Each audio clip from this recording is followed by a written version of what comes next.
Assalamualaikum kepada semua para sahabat kami yang telah banyak membantu program-program yang dilaksanakan oleh tim Sukarelawan Muslim Outdoorian.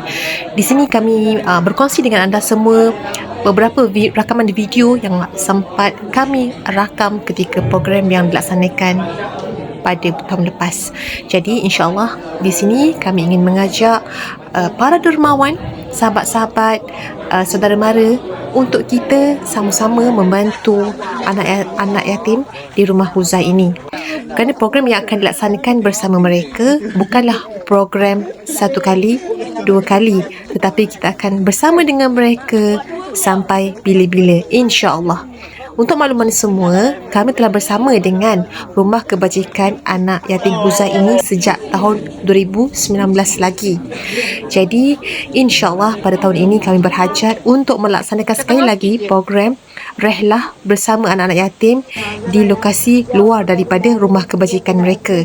Kita nak bawa adik-adik kita untuk program-program outdoor. Anda boleh membaca maklumat lanjut yang kami kongsikan sekali bersama video ini. Jadi kami sekali lagi ingin mengajak anda semua, jom kita sama-sama berkongsi rezeki dan untuk melaksanakan program ini. Tak dapat buat semua, jangan tinggal semua. Ayuh kita bahagikan adik-adik kita ini.